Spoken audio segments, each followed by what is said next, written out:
Les accidents de l'appareil locomoteur. La colonne vertébrale est un ensemble de vertèbres qui constitue le squelette du tronc. Pendant la croissance, une mauvaise posture peut la déformer. Exemple, lordose, excès de cambrure, scoliose, déviation de la colonne vertébrale, kyphose, le dos rond.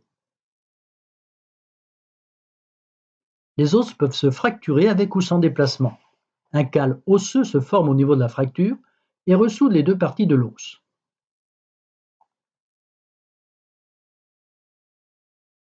Une pratique sportive intensive et violente peut provoquer des accidents musculaires. Exemple, élongation, déchirure ou claquage au niveau du ventre du muscle, tendinite au niveau d'un tendon, foulure au niveau d'un ligament. Accident au niveau d'une articulation, déchirure du ligament, déchirure et rupture d'un ligament, luxation avec élongation d'un ligament. Reprenons ces différents exemples. Accident de l'appareil locomoteur, organe concerné, que leur est-il arrivé?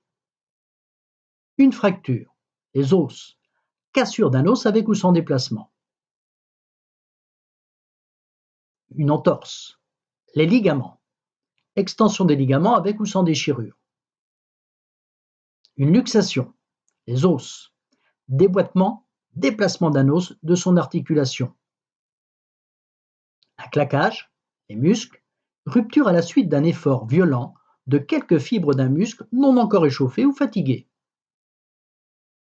Autres exemples, une tendinite, les tendons, inflammation des tendons due à des lésions microscopiques, chaleur, rougeur, douleur.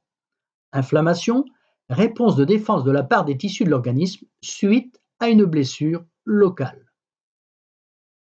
Une crampe, les muscles, contraction douloureuse involontaire et passagère des muscles.